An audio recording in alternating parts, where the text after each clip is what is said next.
40色彩繪膠好多人都有啦，但係點樣用先用得好呢？首先第一件事呢，你支筆一定唔可以乾嘅。我嘅做法呢，就係拎少少 gel， 然後整濕成支筆，之後拎適量嘅 gel 就開始畫啦。今日要畫嘅嘢呢，就非常之基礎，但係非常之重要嘅。我哋就畫一個好簡單嘅圓形，但係呢個圓形呢係有技巧嘅。呢個40色嘅 gel 呢都比較厚身嘅，即係話佢嘅張力都比較強。我哋可以利用呢一點，將邊緣畫得更加工整。我哋畫嘅時候呢，係應該用筆掃向指定嘅方向推佢出去。如果你平時畫嘅圖案邊緣比較甩甩咳咳，不妨試下用呢個方法畫呢個圓形嘅時候呢，會有8個方位嘅。8個方位你都知道佢點樣去發力，點樣去操作嘅話呢，你之後畫任何圖案都會得心應手嘅。好，我哋畫多一次，不過今次我哋將個圓形就畫大啲。咁點解要咁樣做呢？就係因為我哋平時畫嘅時候呢，總會有修葺嘅地方，部分畫細咗嘅地方就要將佢畫翻大啲。但係要畫幾大，力度又要幾多，呢個位就係需要練習啦。好啦，問題就嚟啦。而家個圖案入面有好多 gel， 完全泛濫嘅，照燈嘅時候肯定照唔乾噶啦。所以我哋呢個時候就要撩走啲 gel 啦。同一時間就有人好奇啦，點解一開始就唔用少啲 gel， 而家先嚟拎走多餘嘅 gel， 係咪多此一舉呢？原因係太少 gel 嘅話，我哋根本做唔到推 gel 呢個動作。之後做得多就識得預份量噶啦。有啲朋友呢都會中意用幼線筆去做嘅。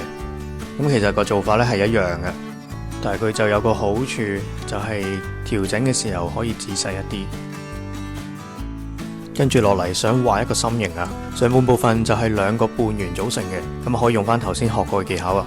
嗱，如果我哋留意一下平時畫過嘅圖案呢，都會發現有好多圖案啦，都包含咗4分一圓或者2分一圓嘅，所以分析同埋拆解圖案都係一個技巧嚟嘅。有機會嘅話，我哋之後拍片再講。如果我哋要畫平衡圖呢，可以將支筆放喺中間度，咁我哋大概知道啦，左邊同右邊呢相差幾多。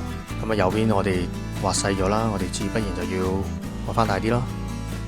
最後個步驟就係將多餘嘅 gel 拎走佢，盡量有咁薄整咁薄，再去照燈。好，40色基本嘅操作呢，大致上就係咁樣啦。我哋今日講到呢度，下次見。今日我哋又嚟畫圓形啦。今次我哋喺上面加多2個耳仔。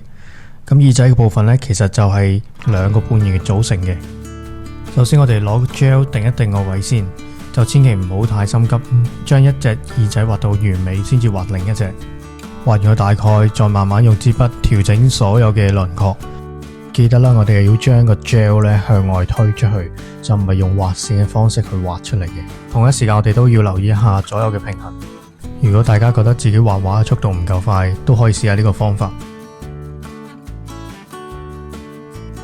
當我哋確定畫嘅圖案冇問題之後，就可以將多餘嘅 gel 拎走佢，再鋪翻平，然後照燈。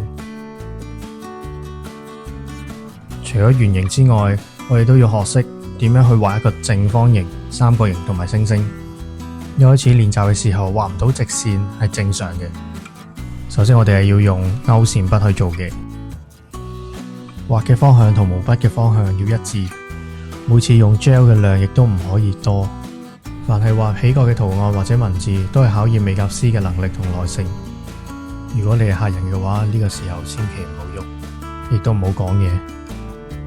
接住落嚟係簡單示範正方形、三角形同埋星星嘅畫法。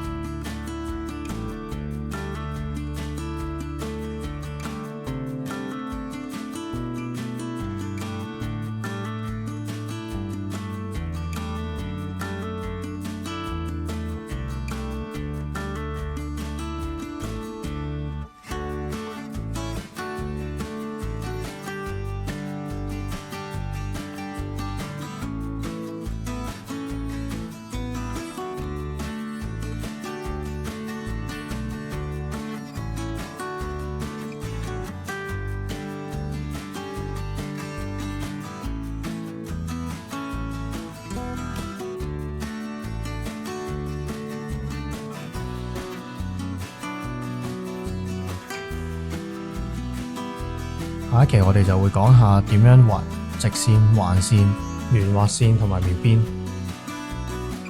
嘿，又上堂啦！通常我描邊咧就中意用深啡色，描邊畫線就一定要用勾線筆。開始畫之前咧，一定要濕咗支筆先啦。好咁畫線條嘅時候有咩要注意呢？你畫嘅方向一定要同紙嘅方向係平衡嘅。gel 嘅用量要適當，慢慢嚟，唔好心急，平均出力。講個俾我哋聽，如果畫非常仔細嘅地方咧，我係會閉氣嘅，個手咧真係冇咁震嘅。大家可以練習畫星星同埋井字。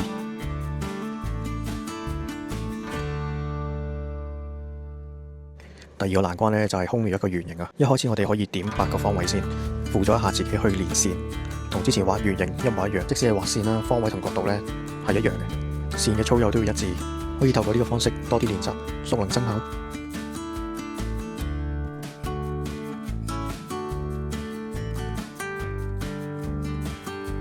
下一個試下畫空描嘅白雲，今次就練習短距離快速轉彎。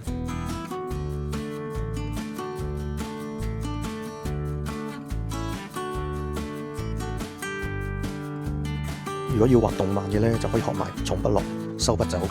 應用嘅例子有好多，例如而家我哋畫緊嘅眼睫毛，就係用咗呢個技巧。即係我哋平時講嘅勾勒，畫出嚟就冇咁生硬。有機會我哋再畫動漫俾大家睇下。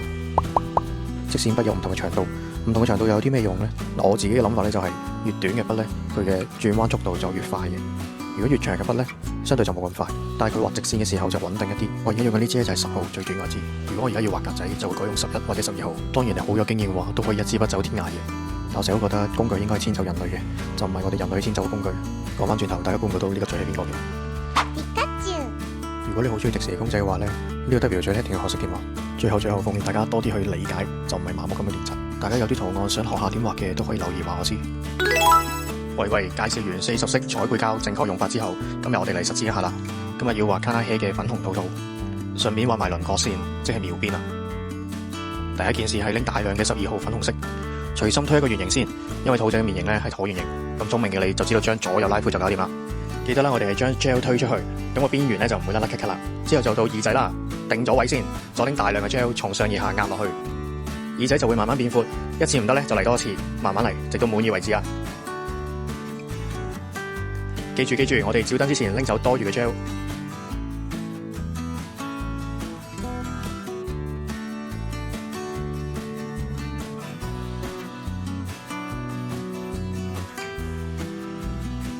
中間嘅白色部分同埋左右面紅都係一樣操作，又係畫圓形啊！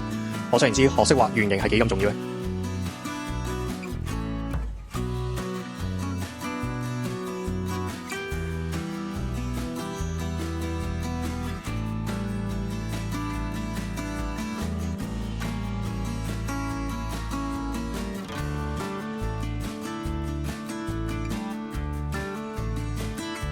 嚟緊會上架3款唔同長度嘅勾線筆，有興趣嘅朋友可以到網站選購。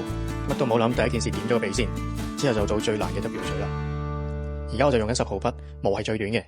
之前都講過啦，短毛嘅轉彎速度比較快，今次用嚟畫 W 嘴咧就最啱啦。W 嘴嘅步驟可以睇翻左手邊白色嘅框框。如果有信心嘅，順便點埋眼先照燈。唔需要描邊嘅話，填翻個粉紅色嚟就完成噶啦。咁我哋換翻支11號筆就比較長身啲嘅，咁啊可以開始第2難嘅步驟啦，就係描邊。如果唔記得點樣練習同埋技巧，可以睇翻之前嘅片啦。簡單嚟講咧，又係畫圓形。